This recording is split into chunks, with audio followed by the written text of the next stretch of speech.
welcome class. So, in this lecture, we will discuss about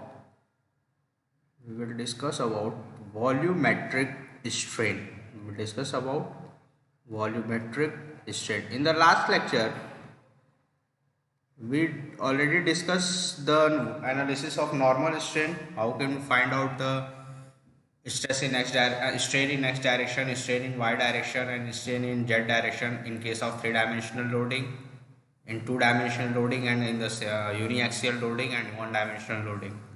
clear? तो ये तीनों चीज़ें हम लोगों ने पता कर लिया था. अब हम लोग पता करेंगे वॉल्यूमेट्रिक स्ट्रेन क्या होता है. तो what is volumetric strain? It is nothing, it is a ratio of change in volume upon original volume. Okay, so we can write as volumetric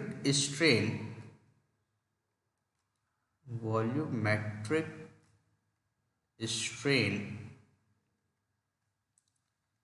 is the ratio of change in volume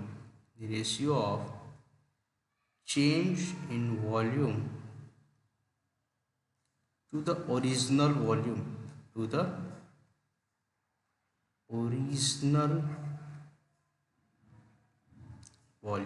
Okay, volumetric strain क्या होता है? Ratio होता है change in volume upon original volume और initial volume. That is same thing. Okay, now first one it is this, and the second one can be written as it is denoted by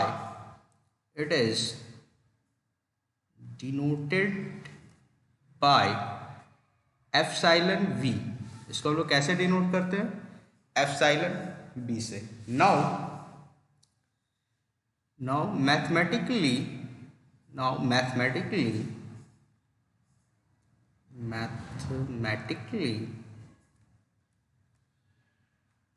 epsilon v is equal to change in volume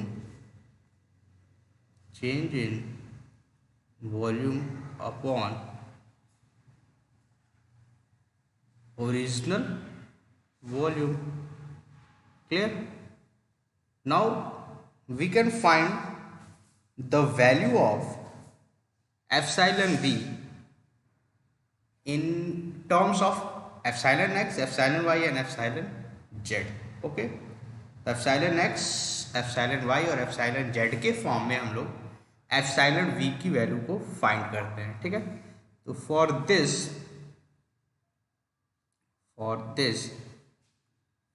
we make a cube or cuboid. Okay, this is x direction, this is y direction, and this is z direction. In y direction it is L, z direction it is h, and y direction it is h. Clear? So we can write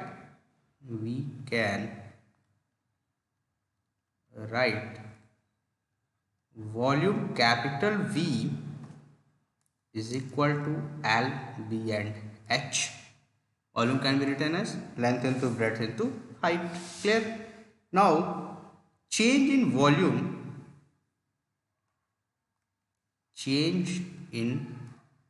volume, that is delta V.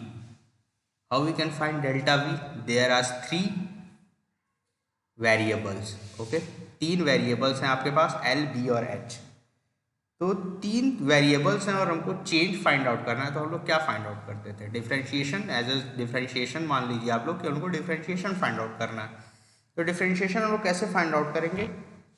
पहले दो को constant रखेंगे variables को और तीसरे को differentiate करेंगे, फिर उन दोनों को कांस्टेंट रखेंगे, सेकंड वाले को डिफरेंशिएट करेंगे, फिर थर्ड वाले को डिफरेंशिएट करेंगे और फर्स्ट और सेकंड को कांस्टेंट रखेंगे. ये हमारा प्रोसेस होता है. तो suppose we write delta L into B into H. ठीक है, बी और एच को हमने कांस्टेंट रखा और चेंज इन लेंथ फाइंड किया। सिमिलरली एल और एच को कांस्टेंट रखते हैं, डेल्टा बी फाइंड कर लिए। एंड सिमिलरली एल और बी को कांस्टेंट रख के हम लोग डेल्टा एच फाइंड कर लिए। क्लियर? क्लियर है? चेंज इन वॉल्यूम कैसे निकाले? डेल्टा एल, बी और एच को कांस्टेंट रख के, फिर डेल्टा बी को डिफ्रेंशिएट किया गया, एल और एच कांस्टेंट हुआ, फिर आप डेल्टा एच को डिफ्रेंशिएट किया, एल और बी को कांस्टेंट रख के। क्लियर? यहाँ तक क्लियर है? नाउ अब हम लोग क्या करते हैं, एप्सिलॉन वी के फॉर्मूले में वैल्यूज पुट करते हैं। तो एप्सिलॉन वी क्या कहता है हमारा? एप्सिलॉन वी क्या कहता है? Delta V that is change in volume upon original volume, और इसको हम लोग लिख सकते हैं delta L B H plus L H delta B plus L B into delta H upon L B H. Clear? अब इसको फर्दर सॉल्व करते हैं तो हमारे पास क्या आता है?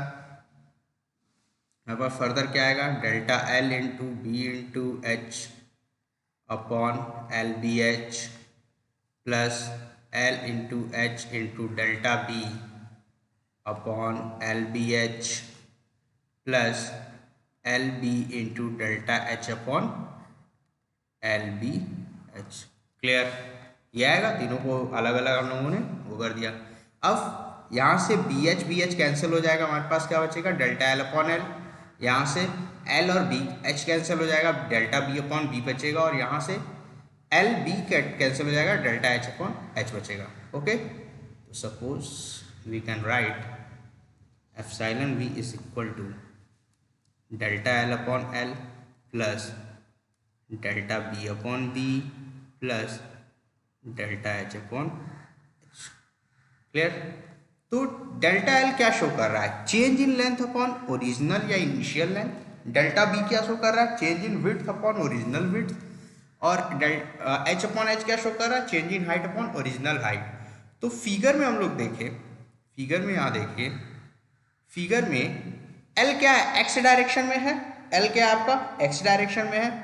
तो जो change in length upon original length आएगा, तो इसको क्या लिख सकते हैं? Epsilon X. इसको एप्सिलॉन एक्स लिख सकते हैं। Similarly delta B upon B को क्या लिख सकते हैं? Epsilon Z. और डेल्टा एच अपॉन एच को क्या लिख सकते हैं? Epsilon Y. क्लियर है?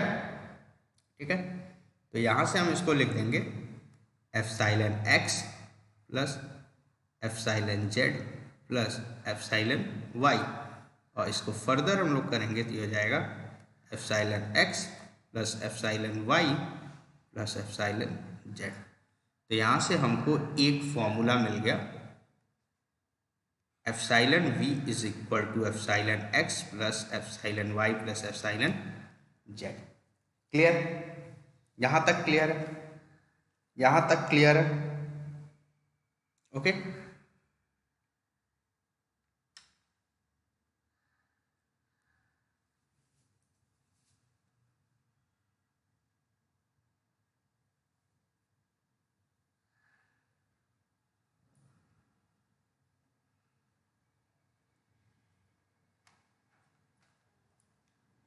यहाँ तक क्लियर हो गया? अब आते हैं हम लोग अपने 3 डायमेंशनल लोडिंग में। 3 डायमेंशनल लोडिंग के केस में, ठीक है, 3 डायमेंशनल लोडिंग के केस में हम लोग in case of 3 dimensional loading, 3 dimensional loading के केस में आप एप्सिलॉन एक्स को क्या लिखते थे? Sigma x upon E minus mu sigma Y by E minus mu sigma z by E. And epsilon y को क्या लिखते थे? Sigma Y upon E minus mu sigma x upon E minus mu sigma Z upon E. Okay, similarly epsilon z क्या लिखते थे? Sigma Z upon E minus mu sigma x upon E minus mu sigma Y by E. ये 3 चीज़ें हम लोग लिखते थे। इस तरीके से। क्लियर। अब इस वैल्यूज़ को हम लोग एप्सिलॉन वी वाले फॉर्म में पुट कर देते हैं। इस वैल्यूज़ को हम लोग क्या करते हैं, एप्सिलॉन वी वाले फॉर्म में पुट कर देते हैं। तो पुट करिए, देखिए क्या मिलता है। ठीक है, तो यहाँ से हम लोग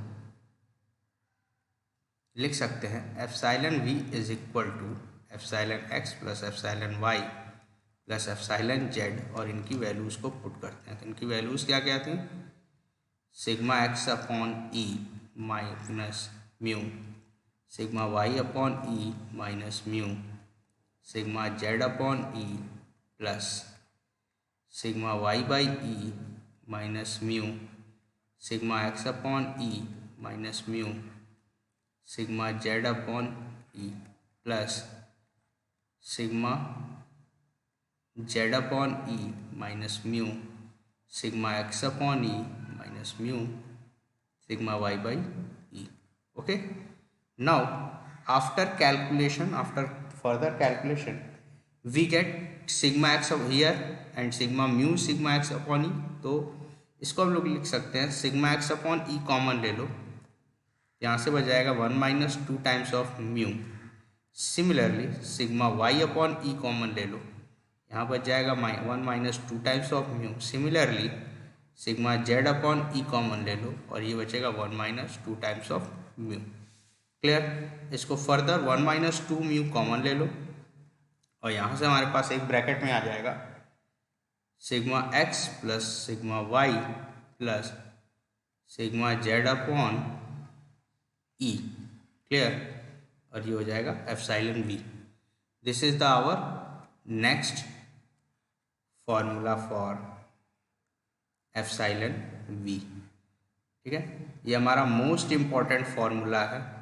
ठीक है, मोस्ट इम्पॉर्टेंट फॉर्मूला है फॉर एप्सिलॉन वी और वॉल्यूमेट्रिक स्ट्रेन। क्लियर, ये बहुत इंपॉर्टेंट फॉर्मूला आपका वॉल्यूमेट्रिक स्ट्रेन के लिए। क्लियर है। ठीक है, till now any doubt, let's see. यहाँ तक किसी को कुछ डाउट है पूछ लें।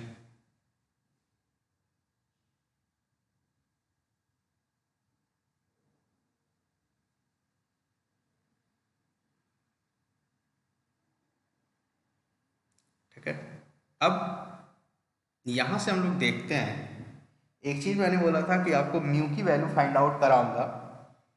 ठीक है, म्यू की वैल्यू फाइंड आउट कराऊंगा इन case of incompressible fluid, incompressible fluid के लिए। ठीक है, तो इसको नोट के फॉर्म में हम लोग कर लेते हैं। Okay, for incompressible fluid, for incompressible fluid के लिए चेंज इन वॉल्यूम क्या होता है आपका, चेंज इन वॉल्यूम क्या होगा,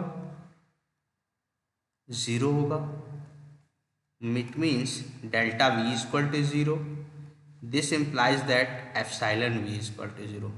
अगर चेंज इन वॉल्यूम ही 0 होगा तो चेंज इन वॉल्यूम 0 होगा तो आपका क्या होगा, 0 होगा, एप्सिलॉन वॉल्यूमेट्रिक स्ट्रेन 0 हो जाएगा, because volumetric strain is equal to change in volume upon original volume. Clear. तो डेल्टा वी अगर 0 होगा तो एप्सिलॉन वी भी आपका क्या होगा, 0 होगा। एप्सिलॉन वी 0 होगा तो ये पूरी वैल्यू, एप्सिलॉन वी 0 होगा तो 1 minus 2 mu sigma x plus sigma y plus sigma Z upon e भी 0 होगा। स्ट्रेसेस कभी 0 नहीं हो सकते, फ्लूइड में कुछ ना कुछ स्ट्रेसेस लगेंगे।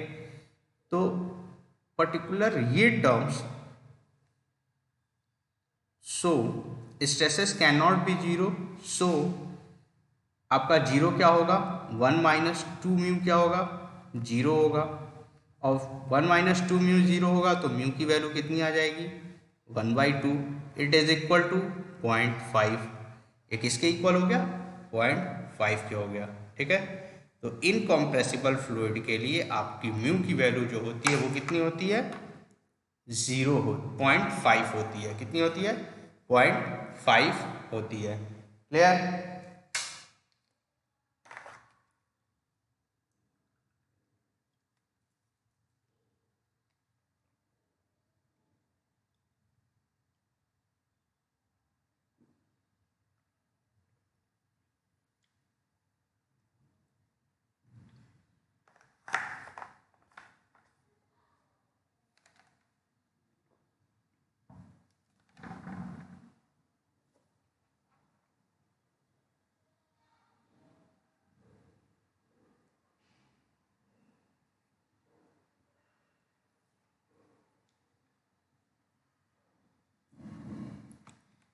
ठीक है, यहाँ तक क्लियर है। अब नेक्स्ट जो टॉपिक है वो हमारा वॉल्यूमेट्रिक स्ट्रेन इन सिलेंडर। ठीक है, सिलेंडर के केस में हम लोग वॉल्यूमेट्रिक स्ट्रेन क्या होगा, ठीक है, volumetric strain in cylinder, cylinder के केस में वॉल्यूमेट्रिक स्ट्रेन क्या होगा। ठीक है, first of all make a cylinder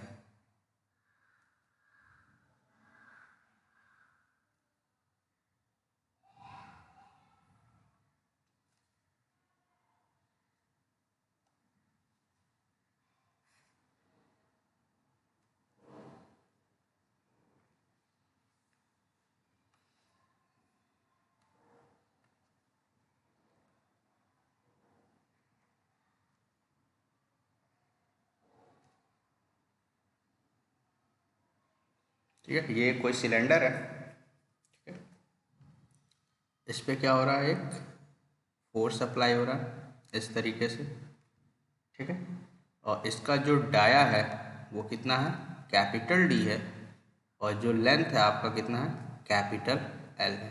okay, तो d is dia of cylinder, diameter of cylinder and L is length of the cylinder। L क्या है आपका, लेंथ है पर्टिकुलर सिलेंडर का। ठीक है, तो हम लोग ये जानते हैं वॉल्यूम, वॉल्यूम ऑफ सिलेंडर क्या होता है, पाई आर स्क्वायर एच, और इन केस ऑफ डाया क्या होता है, pi by 4 D square H. Okay, इस तरीके से हो जाएगा, वॉल्यूम हो जाएगा।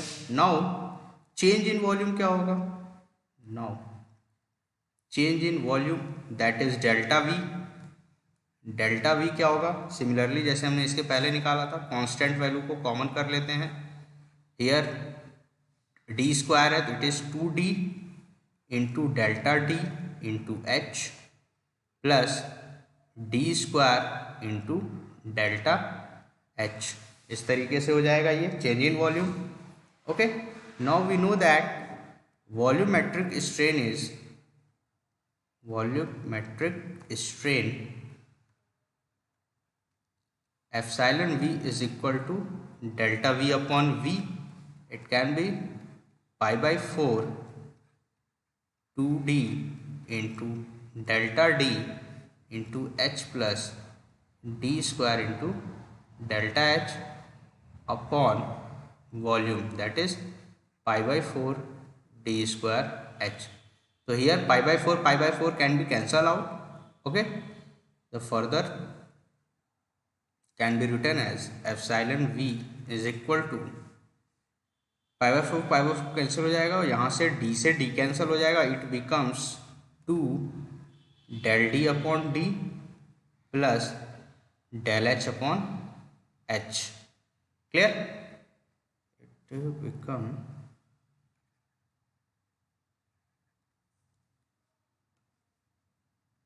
एच। क्लियर, तो del d upon d can be written as 2 epsilon d and epsilon h। okay, it can be written as in this form। तो change in volumetric strain epsilon v is 2 times of change in diameter and strain in, okay, where epsilon v is volumetric strain in cylinder, epsilon d is strain in diameter, epsilon h is strain in height। okay, or you can say strain in height, or it can be said strain in length. It can be written as strain in length.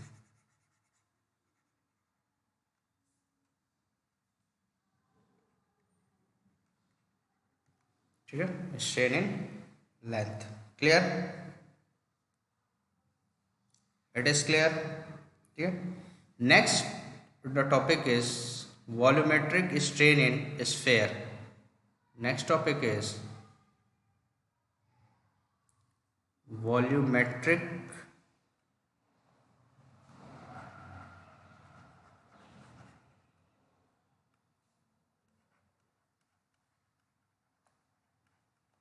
volumetric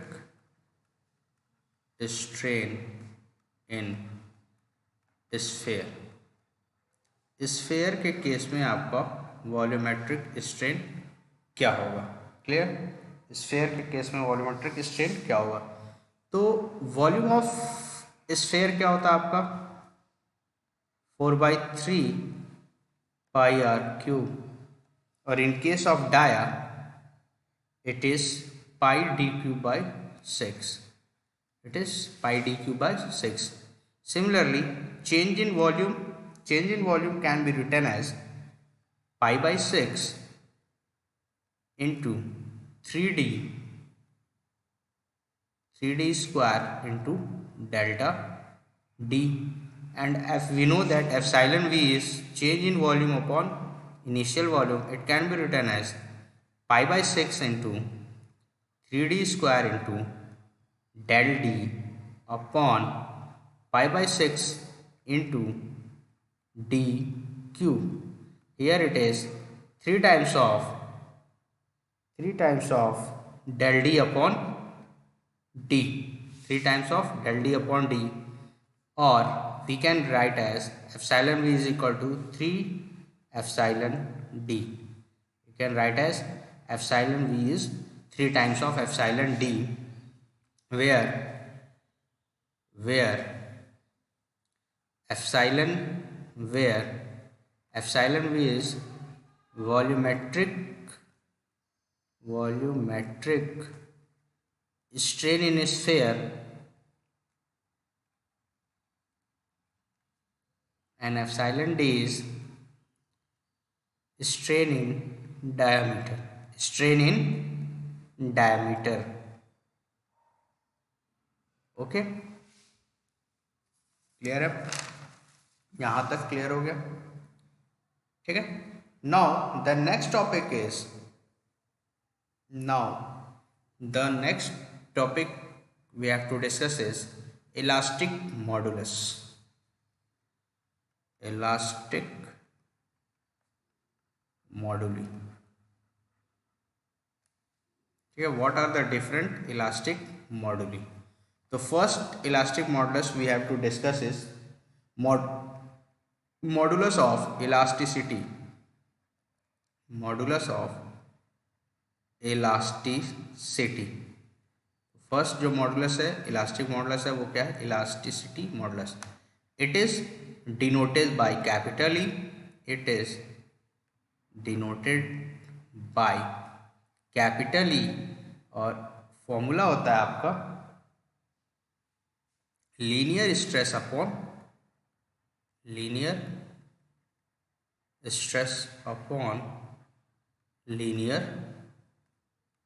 strain. It is sigma by epsilon. Clear? E is equal to sigma by epsilon. Now the second one is modulus of rigidity. Second one is modulus of rigidity. Okay, modulus of rigidity. It is denoted by G और C दोनों से denote होता है, और इसकी value होती है आपकी, ठीक है, shear stress upon shear strain. Shear stress upon shear strain. Okay, it is equal to tau by phi. Clear? तो दो मॉडुलस क्लियर हो गए, एक होता है मॉडुलस ऑफ इलास्टिसिटी और एक होता है modulus of rigidity. Now the next modulus is bulk modulus. Bulk modulus. Okay, it is denoted by K. It is denoted by K, and K is equal to volumetric stress upon volumetric strain upon volumetric strain. Okay, so K can be written as, that is P upon delta V by V. Okay, so these are the formula of E, K and V.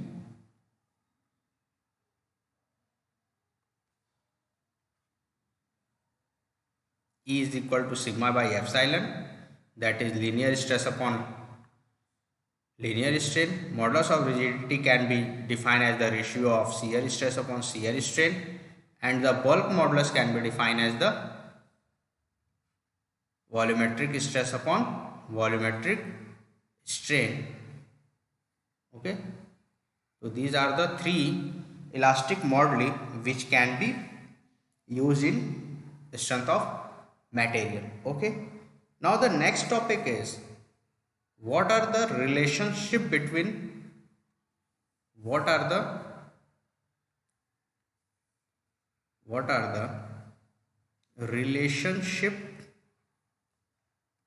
relationship between E, G, K and mu. Relationship between modulus of elasticity, modulus of rigidity, bulk modulus and the Poisson's ratio. Okay, so the very first relationship is, it says that E is equal to 2z 1 plus mu. Okay, the first relation is E is equal to 2g 1 plus mu. Now second relationship, E is equal to 3k 1 minus 2 mu. Now the third relation says mu is equal to 3k minus 2g upon 6k plus 2g. Okay, now the fourth and last relation is E is equal to 9gk upon g plus 3k. Okay, these are the relationship between modulus of elasticity, modulus of rigidity, bulk modulus and Poisson's ratio. In most book, the G can be written as C. So the relationship can be changed as 2c 1 plus mu. Here E is equal to 3k, it remains same, and here mu is equal to 3k minus 2c upon 6k plus 2c, and here E is equal to 9kc upon c plus 3k. Okay, so these are the formula in relationship between E, G, K and mu. Okay, now the last topic we can discuss, or we can discuss it further also, that is the number of elastic constant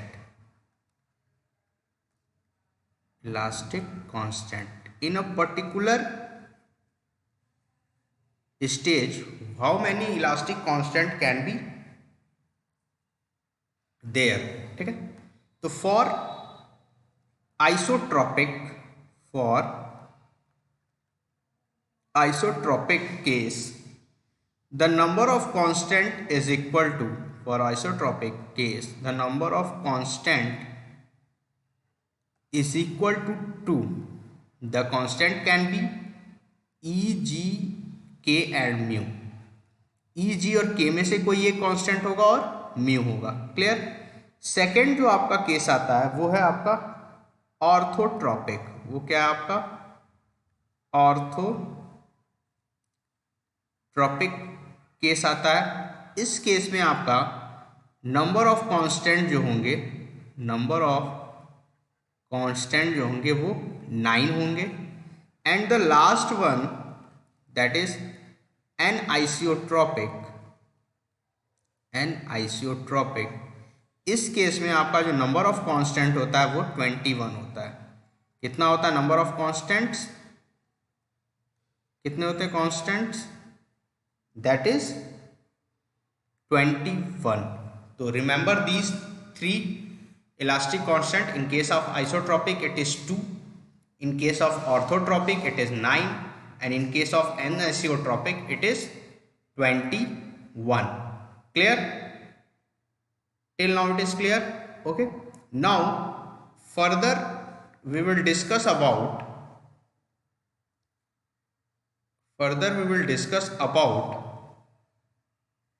composite bar.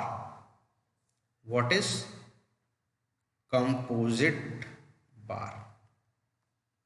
Composite bar क्या होता है इसको हम लोग discuss करेंगे। Clear? Now the next topic is our what is composite bar. Clear? Okay. तो next topic जो हम लोग का डिस्कस करना था वो क्या था? कंपोजिट बार्स क्या होते हैं। ठीक है। तो कंपोजिट बार क्या होता है कि कोई डिफरेंट दो मटेरियल्स के सेक्शंस को हम लोग क्या करते हैं? आपस में ज्वाइन कर देते हैं। आपस में क्या करेंगे? ज्वाइन कर देंगे। ठीक है। और वो दोनों क्या होंगे? एक सिंगल यूनिट की तरह बिहेव करने लगेगा। क्या करने लगेगा? एक सिंगल यूनिट की तरह क्या करने लगेगा? बिहेव करने लगेगा। तो उस तरह के बार्स को हम लोग क्या बोलेंगे? कंपोजिट बार्स बोलेंगे। उस तरह के बार्स को क्या बोलेंगे हम लोग? कंपोजिट बार बोलेंगे। ओके। तो सबसे पहले मैं डेफिनेशन लिख देता हूं, आप लोग डेफिनेशंस देख लीजिए। अ बार made up of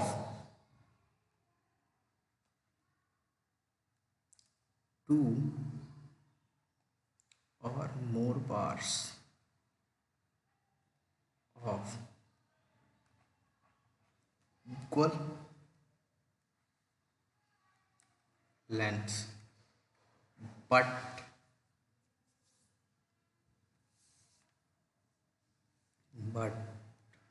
of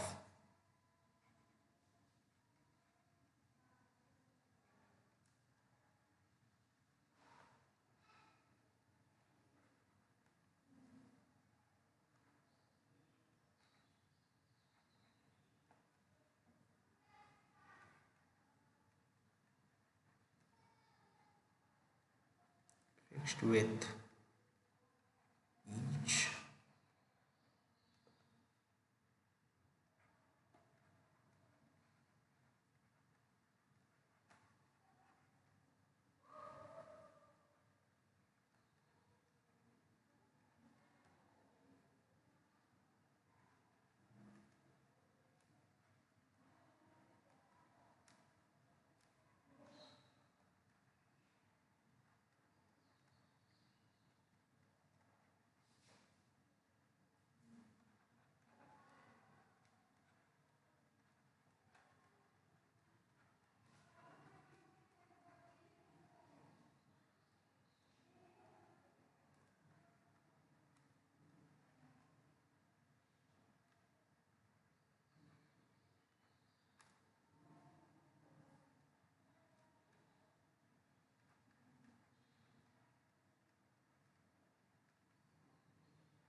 okay, this is the complete definition. a bar made up of two or more bars of equal length. ठीक है, the first condition is these two bars have equal length but of different material. ठीक है, लेकिन जो material होंगे वो क्या होंगे, दो डिफरेंट मटेरियल्स होंगे. ठीक है, उनको क्या करेंगे, हम फिक्स करेंगे ईच अदर, दोनों को रिजिडली फिक्स कर देंगे कि वो मूवमेंट ना हो सके, और वो as a unit, as a single unit extension और कॉम्प्रेशन के लिए रिस्पॉन्सिबल होंगे. ठीक है, मतलब दोनों में या तो कॉम्प्रेशन हो या फिर एक्सटेंशन होगा जब आप हम किसी एक टेंसाइल लोड या कॉम्प्रेसिव लोड उस पर प्रोवाइड करेंगे. क्लियर? ठीक है, क्लियर है. अब नेक्स्ट आता है कि हम इस बार्स का एनालिसिस कैसे करेंगे. ठीक है, इस बार का हम लोग एनालिसिस कैसे करेंगे. तो फॉर एनालिसिस पर्पस दो पॉइंट्स बहुत इंपॉर्टेंट है. एनालिसिस पर्पस के लिए हमारे पास दो पॉइंट्स क्या क्या इंपॉर्टेंट है. पहला जो इंपॉर्टेंट पॉइंट है वो क्या है कि एक्सटेंशन या कॉम्प्रेशन, एक्सटेंशन हो या कॉम्प्रेशन हो, दोनों बार्स में वो क्या होंगे, इक्वल होंगे. दोनों बार्स के क्या होंगे, इक्वल होंगे. मतलब deformation per unit length that is strain in each bar, दोनों का जो स्ट्रेन होगा वो क्या होगा, इक्वल होगा. एक्सटेंशन कॉम्प्रेशन जो भी हो रहा है उससे मतलब नहीं है, लेकिन दोनों बार में जो एक्सटेंशन या कॉम्प्रेशन होगा वो क्या होगा, इक्वल होगा. नेक्स्ट, जो टोटल एक्सटर्नल लोड होगा, ठीक है, the total external load is equal to, the total external load is equal to the sum of load carried out by each bar. दोनों बार जो लोड कैरी कर रहे हैं वो क्या होगा, सम टोटल एक्सटर्नल लोड के सम के बराबर होना चाहिए. ओके, तो let write it these two points. For analysis purpose, following two points are most important. Following two points are important. Clear? कौन कौन से दो पॉइंट्स हैं. फर्स्ट पॉइंट क्या है आपका, the first point is the extension or compression. Extension हो या कॉम्प्रेशन हो, इन each bar is equal, in each bar is equal. मतलब दोनों बार में या तो एक्सटेंशन हो या कॉम्प्रेशन हो, कोई मतलब नहीं, लेकिन दोनों क्या होंगे, इक्वल होंगे. हेंस अब ये कंक्लूड क्या कह रहा है, कंक्लूड क्या कर रहा है, ये देखिए. Hence deformation per unit length, deformation per unit length that is strain, that is strain in each bar is equal. Strain in each bar is equal, मतलब दोनों बार में जो स्ट्रेन होगा वो क्या होगा, इक्वल होगा. क्लियर? दोनों बार्स में जो स्ट्रेन होंगे इक्वल होंगे. नाउ द सेकंड पॉइंट क्या कह रहा है हमारा, सेकंड पॉइंट क्या कह रहा है, the total external load, the total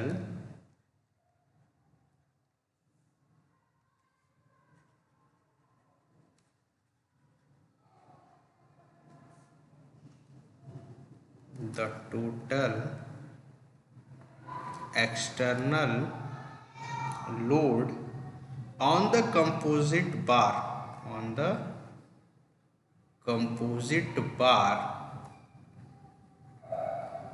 is equal to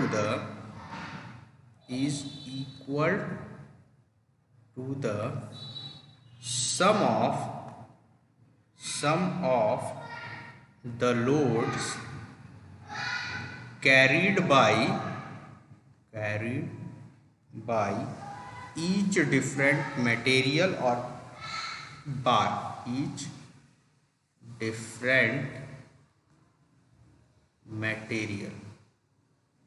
ठीक है, जो दो मटेरियल्स हैं उन दोनों पे जो आपका लोड लग रहा है वो दोनों का सम किसके बराबर होना चाहिए, टोटल एक्सटर्नल लोड जो उस पर्टिकुलर बार पे लग रहा है। ठीक है, तो एनालिसिस पर्पस के लिए ये दो बहुत इंपॉर्टेंट पॉइंट्स हैं।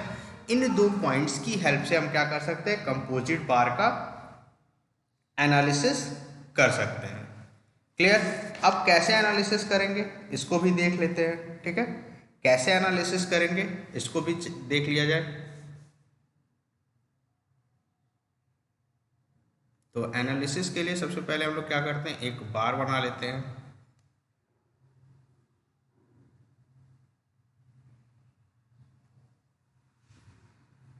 ठीक है,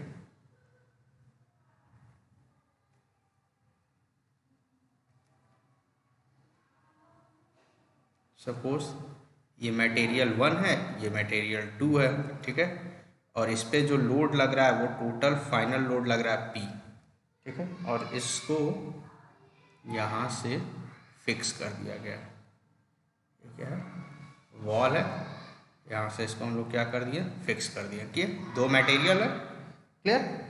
और इसकी जो लेंथ है वो लेंथ कितनी है आपकी,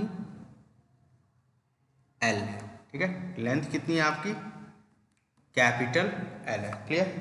अब कुछ चीज़ें हैं वो हम लोग अज्यूम कर लेते हैं। लेट P क्या है आपका, total external load on composite bar, load on composite bar. ठीक है, क्लियर। L क्या है, length of composite bar, length of composite bar. और हम इसको क्या कह सकते हैं, length of bar of different materials, of different material. दोनों मटेरियल्स के जो बार्स हैं उनकी भी लेंथ कितनी है, L ही है, क्योंकि दोनों इक्वल होना चाहिए। ठीक है, नाउ A1 अज्यूम कर रहे हैं हम लोग, क्या है, area of cross section, area of cross section of bar 1, first bar का एरिया ऑफ क्रॉस सेक्शन है। सिमिलरली A2 एज्यूम कर लीजिए आप, area of cross section of bar 2, दूसरे बार का क्रॉस सेक्शनल एरिया है A2। ठीक है, similarly E1 modulus of elasticity of bar 1, modulus of elasticity of bar 1, and E2 क्या है आपका, modulus of elasticity of bar 2। Clear, ये चीज़ें यहाँ तक क्लियर है। ठीक है, नेक्स्ट यहाँ से हम लिख लेते हैं P1 क्या है, load shared by bar 1, load shared by bar 1। Similarly P2 क्या हो जाएगा, लोड शेयर्ड बाय बार 2। और यहीं पे हम लोग सिग्मा 1 लिख लेते हैं, stress due to bar 1, stress due to bar 1, and sigma 2 लिख लेते हैं, स्ट्रेस ड्यू टू बार 2। मतलब बार 1 कितना स्ट्रेस प्रोड्यूस कर रहा है वो सिग्मा 1 हो जाएगा, सिग्मा और सिग्मा 2 क्या हो जाएगा, जो आपका प्रोड्यूस कर रहा है बार 2। क्लियर, क्लियर है। अब हम आते हैं अपने दोनों इंपॉर्टेंट पॉइंट्स पे, दोनों इंपॉर्टेंट पॉइंट्स पे आते हैं। ठीक है, दोनों इंपॉर्टेंट पॉइंट्स पे आते हैं। तो दोनों इंपॉर्टेंट, सबसे पहला जो था कि लेंथ इक्वल होगा, तो चलिए भाई लेंथ इक्वल है। कोई दिक्कत नहीं। सेकंड वाले पे आते हैं। सेकंड क्या कह रहा था कि जो टोटल लोड होगा, टोटल एक्सटर्नल लोड जो P है वो किसके इक्वल होगा, P1 प्लस P2 के इक्वल होगा। क्लियर, P1 और P2 के इक्वल होगा। इसको हम लोग फर्स्ट इक्वेशन ले लेते हैं। नाउ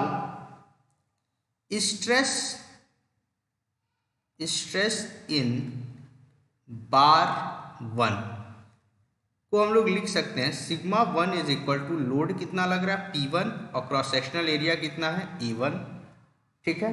और P1 can be written as sigma 1 into A1।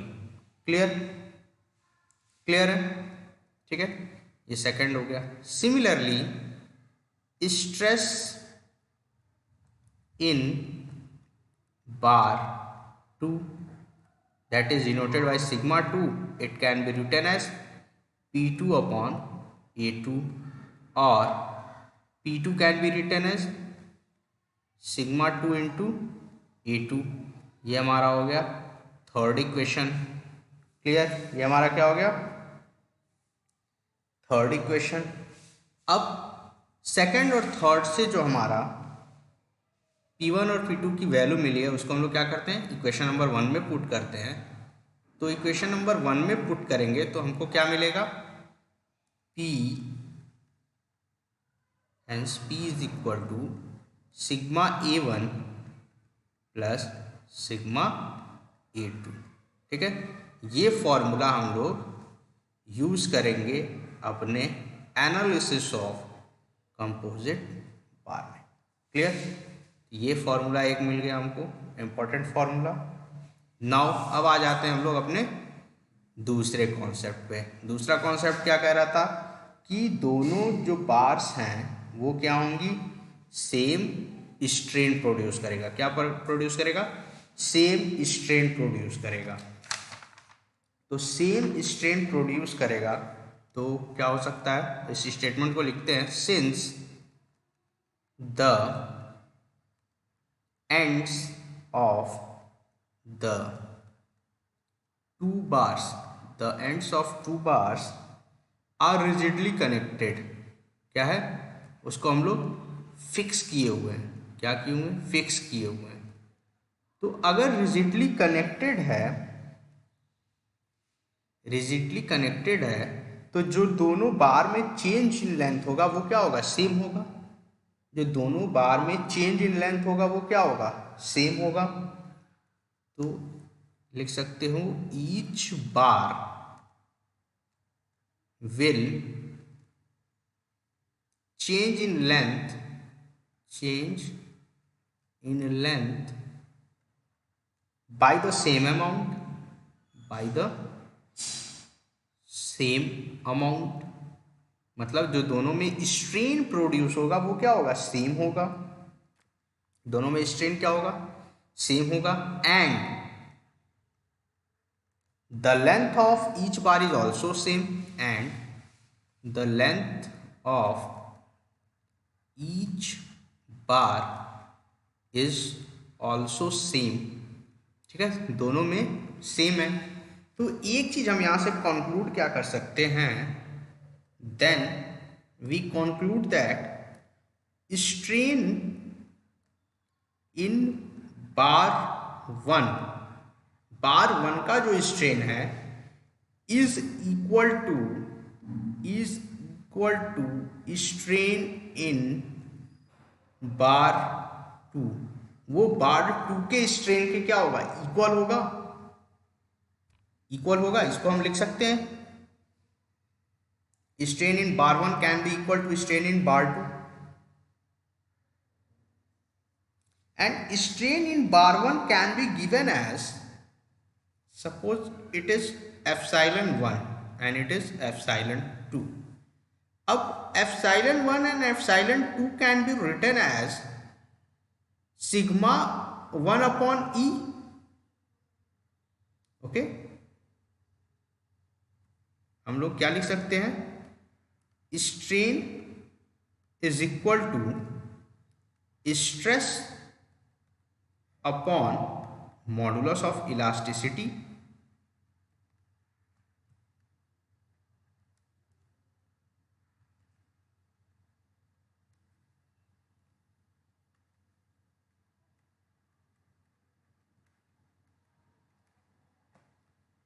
ये लिखा जा सकता है stress in bar upon modulus of elasticity, ये हम लोग लिख सकते हैं।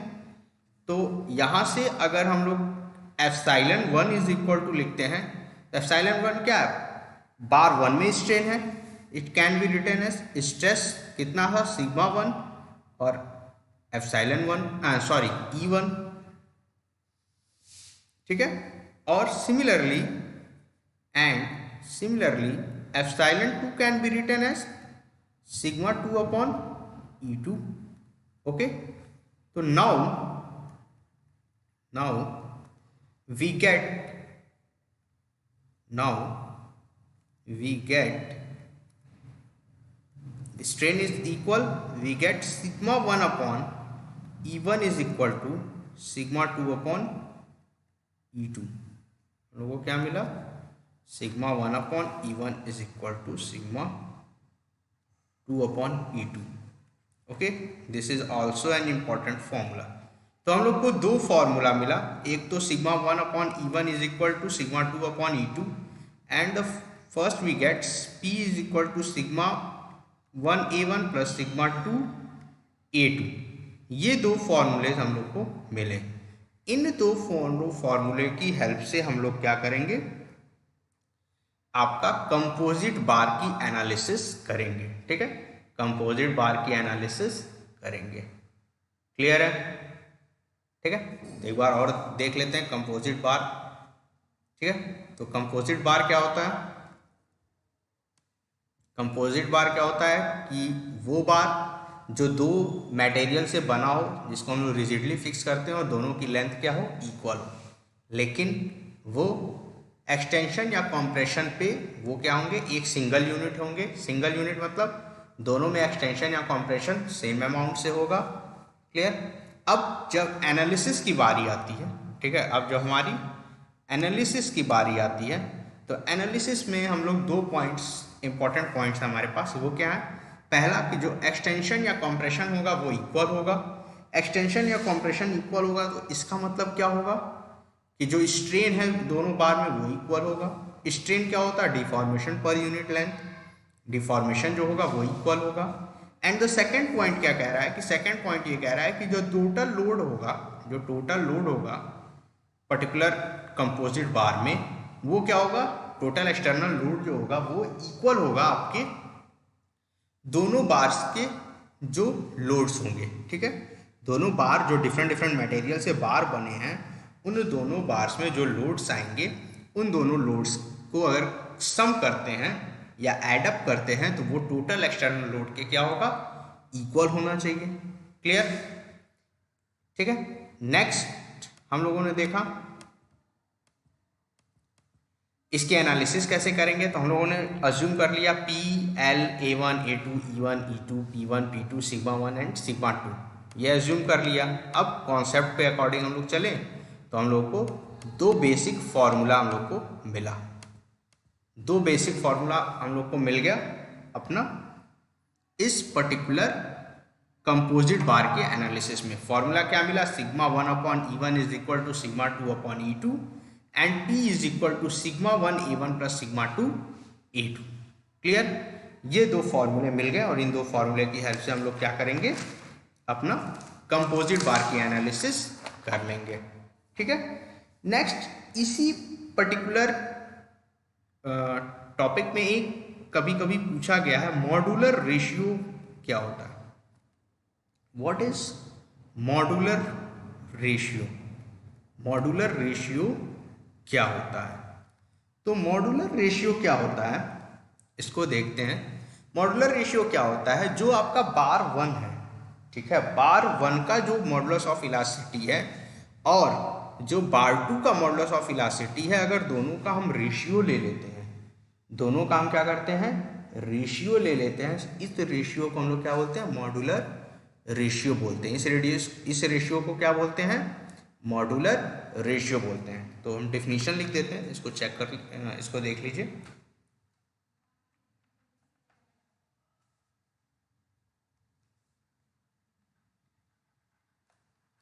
The ratio of Young's modulus of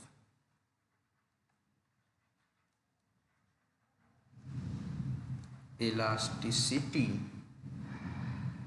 of bar 1 to Young's modulus of elasticity of bar 2 is known as modular ratio, is known as modular ratio. ठीक है, तो modular ratio क्या हो गया? Modular ratio is equal to E1 upon E2, E1 upon E2। Okay, तो कभी कभी आपसे मॉडुलर रेशियो भी पूछा गया है, तो वो क्या हो जाएगा? E1 upon E2। क्लियर? तो ये था पूरा कंपोजिट सेक्शन। ठीक है, और कंपोजिट सेक्शन से पहले हम लोगों ने डिस्कस किया था वॉल्यूमेट्रिक स्ट्रेन। क्लियर? तो अब अगर कोई भी आपको न्यूमेरिकल मिलता है कंपोजिट सेक्शंस या कंपोजिट बार का, तो जो दो फॉर्मूले हैं sigma 1 upon E1 is equal to sigma 2 upon E2 and P is equal to sigma 1 A1 plus sigma 2 A2, इन दो फॉर्मूले की हेल्प से हम लोग उसमें स्ट्रेस की वैल्यू, कितना स्ट्रेस आ रहा है, सपोज दो मटेरियल दिया है, स्टील दिया है, कंक्रीट दिया है, तो स्टील में कितना स्ट्रेस आ रहा है, कंक्रीट में कितना स्ट्रेस आ रहा है, ये फाइंड आउट कर सकते हैं। स्ट्रेस फाइंड आउट हो जाएगा। एरिया अगर हमारे पास गिवन है तो हम लोग फाइंड आउट कर सकते हैं कि कितना हमारे पास लोड कितना शेयर हो रहा है, कौन सा मटेरियल कितना लोड प्रोवाइड कर रहा है। ठीक है, उसके बाद हम लोग मॉडुलर रेशियो भी निकाल सकते हैं अगर E की वैल्यू दी हुई है। ठीक है, E की वैल्यू अगर दी हुई है तो मॉडुलर रेशियो भी हम लोग निकाल सकते हैं। एक चीज यहाँ और ध्यान दीजिए, मॉडुलर रेशियो को हम लोग क्या लिख सकते हैं? सिग्मा 1 अपॉन सिग्मा 2 भी लिख सकते हैं कंपोजिट सेक्शन के केस में, सिग्मा 1 अपॉन सिग्मा 2, क्योंकि ऊपर जो फॉर्मूला दिया वो क्या हुआ? Sigma 1 upon E1 equal to sigma 2 upon E2। Cross multiply E1 को ले जाइए सिग्मा 2 के जगह और सिग्मा 2 को E1 के जगह लाइए, तो ये वैल्यू मिल जाएगी। ठीक है, तो मॉडुलर रेशियो आपका क्या हो जाएगा? E1 अपॉन E2 और इक्वल टू हो जाता है सिग्मा 1 अपॉन सिग्मा 2। लेकिन अगर आपसे कभी भी एग्जाम में पूछा जाता है ऑब्जेक्टिव पॉइंट ऑफ व्यू से, तो आपको E1 अपॉन E2 भी लिखिएगा, क्योंकि वो बेस्ट ऑप्शन होगा। जैसा कि ऑब्जेक्टिव पॉइंट ऑफ व्यू से क्या होता है कि हम लोग बेस्ट ऑप्शन की तरफ जाते हैं। क्लियर? तो आज का लेक्चर यहीं, नेक्स्ट लेक्चर में हम लोग थर्मल स्ट्रेसेस के बारे में डिस्कस करेंगे। थर्मल स्ट्रेस क्या होता है, ठीक है, क्या उसका बिहेवियर है, कैसे उसको हम लोग डिस्कस करते हैं। और थर्मल स्ट्रेस अगर हो जाएगा तो थर्मल स्ट्रेस के बाद हम लोग आपका स्ट्रेन एनर्जी के ऊपर कुछ बात करेंगे। क्लियर? ओके, ठीक है। उसके बाद आपका स्ट्रेस ट्रांसफॉर्मेशन और ये सारे टॉपिक्स हैं, फिर हम लोग सेकेंड यूनिट पे आ जाएंगे। तो till now thank you class.